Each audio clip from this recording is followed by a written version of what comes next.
guys, today I am going to show how to fix window update KB5089573 failure to install in Windows.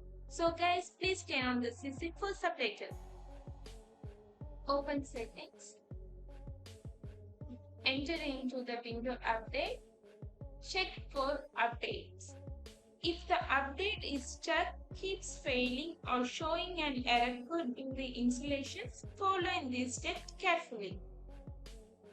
First step, run window update troubleshooter, open settings, enter into system, click troubleshoot and click other troubleshooter, find window update and click run. Windows fix any update related issue automatically. Next step 2, restart window update services. Press window or type service.msc. Find background intelligent transfer service. Click property, startup types, automatic service status, run and apply and then OK. Another one, right click cryptography service, click properties, startup type automatic service status, run, apply and then OK. Final window update, right click properties, startup type automatic service status, run, apply and then OK.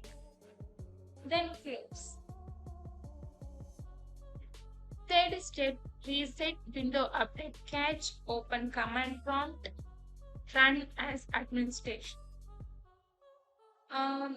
Now type the command showing on the screen one by one. This command will stop the window update service, clear the update cache, and restart the service after running all commands.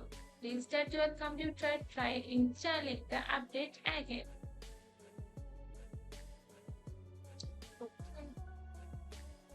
The step 4, prepare system file, open command prompt, run administrator. Run the SFC scan command. Waiting for the scan to complete, this process maybe takes several minutes, so wait guys. Once SFC scan finish, run DISM RestoreHealth command. DISM will repair the Windows image and fix any correction that may be preventing the update for installing successfully. So this process maybe takes several minutes, so wait. The final command exit. Once the process is complete, restart your PC and check for update again. If this video helped you, please like the video, subscribe to the channel and turn on the notifications so you don't miss the future video troubleshooter guide. Thank you for watching.